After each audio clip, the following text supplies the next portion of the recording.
اللهم صل على محمد وآل محمد. اللهم صل على محمد وآل محمد. اعوذ باللہ من الشیطان الرجیم. بسم اللہ الرحمن الرحیم. الحمدللہ رب العالمین والصلاة والسلام علی اشرف الانبیاء والمرسلین خاتم النبیین ورحمۃ للعالمین بالقاسم محمد و اہل بیتہ الطیبین الطاہرین المعصومین المظلومین. سامعین گرامی، ہمارے سامنے ایک سوال رکھا گیا ہے اور وہ سوال یہ ہے کہ کیا مردہ افراد سے مدد اور توسل کیا جا سکتا ہے؟ مردہ افراد سے مدد مانگنا اور توسل کرنا شرعی طور پر کیا حیثیت رکھتا ہے؟ یہ سوال بہت ہی معروف بھی ہے، اس پر بہت گفتگو بھی ہوئی ہے اور ہمیشہ یہ سوال اٹھتا بھی رہتا ہے. تو بہرحال سوال کا آغاز جو ہے وہ لفظ مردہ سے ہے، مردہ سے، مردہ شخص سے. اس کا مطلب یہ ہے کہ سائل کے ذہن میں اتنا تو ہے کہ توسل اور مدد کے لیے زندہ ہونا ایک الگ مسئلہ ہے، مردہ ہونا ایک الگ مسئلہ ہے. اور غالباً زندہ سے توسل اور مدد اس کے خیال میں کوئی ایسی بات نہیں ہے کہ جو قابل اعتراض ہو، لیکن معاملہ آ رہا ہے مردے کا. تو اب ہم سب سے پہلے اپنی گفتگو اسی نقطے سے شروع کریں گے کہ مردہ کہتے کس کو ہیں. اب سوال کی وضاحت ہم اس طریقے سے کریں گے کہ مردے کا لفظ جب ہم استعمال کر رہے ہیں تو آیا ہم اپنے شعور ناقص میں جس کو مردہ سمجھ رہے ہیں اس کی بات کر رہے ہیں، یا اس کو مردہ کہہ رہے ہیں جو نگاہ قدرت میں مردہ ہے، جس کو پروردگار عالم مردہ سمجھتا ہے؟ ہر سوال کرنے والا جس کے ذہن میں یہ سوال پیدا ہو، جب ہم اس سے یہ سوال کریں گے کہ مردہ آپ کے شعور میں یا مردہ نگاہ پروردگار عالم میں، تو بات جو ہے وہ بالکل ایک ایسے مقام پر آ جائے گی کہ جہاں ہر شخص یہ چاہے گا کہ زندہ اور مردہ کا مفہوم سمجھایا جائے. تو دیکھیے، پروردگار عالم نے اپنے کلام میں متعدد مواقع ایسے رکھے ہیں جہاں زندہ یا مردہ کا لفظ استعمال کیا ہے. اب اس میں ہم بہت سی مثالیں ظاہر نہیں دیں گے کیونکہ ہماری کوشش ہے کہ ہم گفتگو کو اس طریقے سے آگے بڑھائیں کہ 20-22 منٹ میں ہماری گفتگو ختم ہو جائے. سورہ یاسین میں، سورہ مبارک یاسین کی 70ویں آیت یعنی 70th، اس میں پروردگار عالم نے ارشاد فرمایا ہے کہ لِيُنذِرَ مَنْ كَانَ حَيًّا، ان کو ڈرائے کہ جو زندہ ہیں. اب ظاہر ہے کہ کوئی شخص بھی، اس سے پہلے قرآن کا ذکر ہے، پیغمبر اسلام کی ہدایات کا ذکر ہے اور کہا ہے کہ یہ قرآن ہم نے ان پر اس لیے نازل کیا ہے کہ یہ اس کو ڈرائے جو زندہ ہیں. اب سوال یہ کہ کیا کوئی بھی پیغمبر یا پیغمبر اسلام جب مبعوث بالرسالت ہوتے ہیں تو کیا جیتی جاگتی انسانی بستیوں میں جا کے پیغام الہی پہنچاتے ہیں یا قبرستانوں میں جا کے قبروں میں سوراخ کر کے اس میں کوئی پیغام دینے کی کوشش کرتے ہیں مردوں کو؟ ظاہر ہے کہ کوئی بھی یہ نہیں کہے گا. ہر شخص یہ سمجھتا ہے کہ یہ پیغام، یہ ہدایت الہیہ ان لوگوں کے لیے ہے کہ جو زندہ ہیں.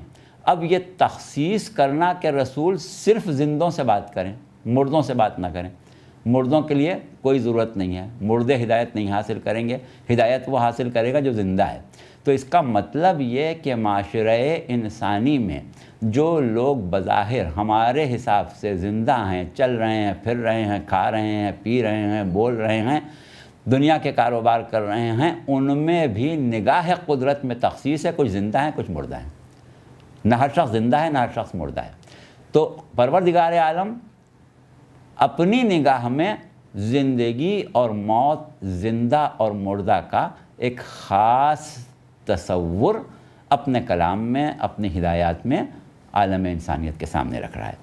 اس کے بعد اگر ہم مزید مثالوں کی طرف جائیں تو جیسے مثلا سورہ بنی اسرائیل، اور سورہ بنی اسرائیل میں پروردگار عالم نے بہت ہی واضح طور پر ایک حکم بیان کیا ہے، اور وہ حکم کیا ہے کہ کہا کہ من ہوا فی ہذہ اعمی فہوا فی الآخرۃ اعمی ویضل سبیلا، جو شخص دنیا میں اندھا ہے وہ آخرت میں بھی اندھا ہوگا اور اس سے زیادہ گمراہ ہوگا۔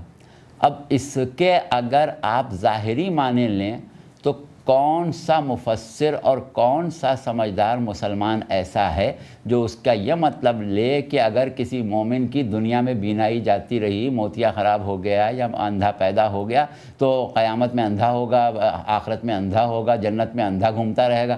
کوئی بھی اس کا یہ مطلب نہیں لے گا، بلکہ کیا مطلب لیا جائے گا کہ آنکھ کا اندھا نہیں، دل کا اندھا، آنکھ کا اندھا نہیں، جسم کی قوت بینائی کا زائل ہونے سے اندھا پن نہیں، بلکہ قلب کی، نفس کی قوت ادراک کے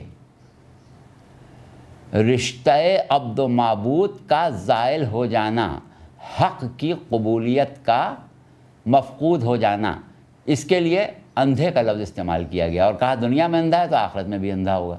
اسی طرح دنیا میں زندہ ہے، دنیا میں زندہ کا مطلب کیا ہے کہ شعور بندگی موجود ہے، قبولیت ہدایت کی صلاحیت موجود ہے تو زندہ ہے، اور اگر قبولیت ہدایت کی صلاحیت ہی مفقود ہو گئی تو اب وہ مردہ ہے۔ تو اسی طرح دنیا کا اندھا آخرت میں اندھا ہوگا۔ تو اب اس اعتبار سے آپ یہ اندازہ لگائیں کہ دنیا میں زندہ ہونے سے کیا مراد ہے۔ سورہ یونس میں پروردگار عالم نے ارشاد فرمایا کہ افا انت تسمع الصم، کیا تم بہروں کو سنا سکتے ہو؟ افا انت تہدی العمی، کیا تم اندھوں کو راستہ دکھا سکتے ہو؟ تو اب یہ بہرے اور اندھے کون ہیں؟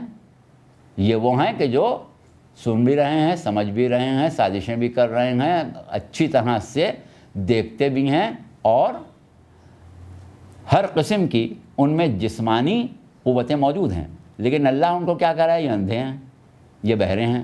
کبھی کہا سمن بکمن، اندھے بھی ہیں، گونگے بھی ہیں، بہرے بھی ہیں، دیکھتے بھی نہیں ہیں اور زندہ بھی نہیں ہیں۔ زندہ نہیں ہے تو کیا ہیں بھئی؟ جو زندہ نہیں ہوگا وہ کیا ہوگا؟ وہ مردہ ہوگا۔ یعنی نگاہ قدرت میں مردے ہیں، نہ دیکھتے ہیں، نہ سنتے ہیں، نہ سمجھتے ہیں، نہ ان کی زبانیں کام کرتی ہیں جبکہ خوب بولتے ہیں۔ تو کیا ہوا کہ قدرت کی طرف سے کسی کو غیر فعال جسم قرار دینا، وہ دراصل جسم کی فعالیت کی طرف نہیں بلکہ اشارہ اس کے نفس کی فعالیت کی طرف ہے۔ تو اب اگر کوئی شخص زندہ ہے، چل رہا ہے، پھر رہا ہے، کھا رہا ہے، پی رہا ہے، ہم اس کو زندہ کہہ رہے ہیں، لیکن قدرت کیا کہہ رہی ہے کہ یہ زندہ نہیں ہے، یہ مردے ہیں، یہ تو چلتی پھرتی میتیں ہیں۔ اور اگر ہم کسی کو دیکھ رہے ہیں کہ وہ قتل ہو گیا، اس کے جسم کے ٹکڑے ٹکڑے ہو گئے، اس کا خون بہہ گیا، اس کا جسم پیوند زمین ہو گیا، لیکن اللہ کیا کہہ رہا ہے کہ لا تحسبن الذین قتلوا فی سبیل اللہ امواتا، کہ جو لوگ اللہ کی راہ میں مار دیے گئے ان کو تم مردہ نہ سمجھنا، زندہ ہیں، تم کو ان کی زندگی کا شعور نہیں ہے، یا زندہ ہیں، اپنی پروردگار عالم کی بارگاہ سے رزق پا رہے ہیں۔ تو کیا ہوا کہ ہماری نظر میں مردے ہیں، اللہ کی نظر میں زندہ ہیں۔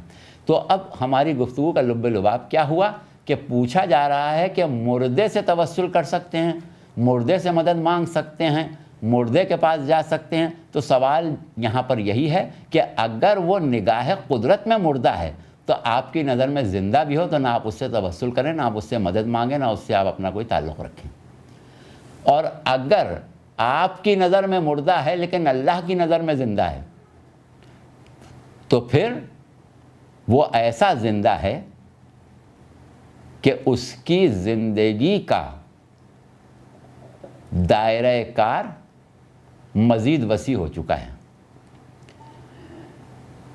جس وقت انبیاء علیہم السلام نے اور خصوصاً پیغمبر اسلام صلی اللہ علیہ وآلہ وسلم نے موت کے اوپر گفتگو کی، لوگوں کو حیات بعد از موت کے بارے میں سمجھایا، تو سب سے زیادہ جس چیز پر اعتراض ہوتا تھا، سب سے زیادہ لوگوں کو جو پریشانی ہوتی تھی وہ حیات بعد از موت کو ماننے میں ہوتی تھی۔ وہ کہتے تھے جب ہم مر جائیں گے، جب ہم گل سڑ جائیں گے، جب ہماری ہڈیاں گل جائیں گی تو ہم کیسے زندہ ہو جائیں گے، ہم کیسے زندہ رہیں گے، ہمارے آباء و اجداد کہاں ہیں؟ اگر تم کہتے ہو کہ وہ زندہ ہیں تو ان کو لا کے ہمارے سامنے دکھاؤ۔ لوگ سڑی ہوئی ہڈیاں لا کے کہتے تھے کہ دیکھو ہم تم کو ایک ایسے شخص سے ملوائیں جو یہ کہتا ہے کہ یہ زندہ ہیں، تو یا زندہ ہو جائیں گے، ایک وقت آئے گا جب یہ نکل آئیں گے قبروں سے، تو یہ کیسے ممکن ہے؟ تو کہنے کا مقصد یہ کہ عقل انسانی نے حیات بعد از موت کو ہمیشہ قبول کرنے میں کراہت کی ہے، اور یہ فطرت انسانی آج تک چلی آ رہی ہے کہ لوگ دنیاوی اعتبار سے رشتہ روح و جسم کے منقطع ہونے کو فنا سمجھنے لگے، اور اس اعتبار سے مردے سے مانگنا گویا قبر کے سے مانگنا یا راکھ کے ڈھیر سے مانگنا یا خاک کے ڈھیر سے مانگنا یہ سمجھنے لگے ہیں۔ لیکن حقیقت اس کے بالکل برعکس ہے۔ فرمان امیر المومنین علیہ السلام ہے کہ موتو قبل ان تموتو، مر جاؤ قبل اس کے کہ تم مرو۔ تو مر جاؤ قبل اس کے کہ تم مرو کا مطلب کیا؟ یہ نہیں کہ خودکشی کر لو، بلکہ صورت کیا ہے کہ وہ شعور بندگی، وہ علامات حیات عقلی جن کی بنا پر پروردگار عالم ان کو زندہ کہہ رہا ہے، جن میں شعور بندگی اتنا ہے کہ ہدایت کو قبول کر سکیں۔ اب یہ ہے مادہ حیات عقلی ہے، اور حیات کی شدت کے درجات ہیں۔ جتنا حیات کی شدت کا اثر یا مادہ حیات عقلی انسان میں بڑھتا جاتا ہے، اتنی اس کی حیات میں شدت پیدا ہوتی جاتی ہے۔ اور اگر یہ مادہ عقلی ایک مرتبہ ارتقاء کی منزلیں طے کرنا چھوڑ دے تو عقلی طور پر موت واقع ہو جاتی ہے، جیسا کہ امام صادق علیہ السلام نے فرمایا کہ جس کے 2 دن ایک جیسے گزر گئے اس کی موت واقع ہو گئی۔ تو اب یہ فلسفہ موت کا اور حیات کا مکمل طور سے آپ کے سامنے آ گیا ہے۔ اس کی روشنی میں اس طریقے سے غور کریں کہ مردہ کون ہے اور زندہ کون ہے۔ توسل اور مدد مانگنا، اگر آپ کے ذہن میں یہ بات ہے کہ زندہ سے جائز ہے تب تو اس کے آگے بات کرنے کی ضرورت ہی نہیں، کیونکہ وہ نگاہ قدرت میں زندہ ہے۔ اور اگر آپ یہ سمجھتے ہیں کہ نہیں زندہ سے بھی نہیں مانگنا چاہیے، تو پھر یہ ایک الگ سوال بنے گا، اس کا الگ جواب ہوگا۔ یہاں پر مردے سے مدد مانگنے کی بات تھی، اس لیے ہم نے اتنی گفتگو کر لی، اور اس کے بعد صرف آخر میں 1-2 جملے ہم آپ کو اور بتا دیں کہ زندگی، کیونکہ ابھی مردے کی بات ہو رہی تو زندگی کی بھی بات کریں۔ زندگی کیا ہے؟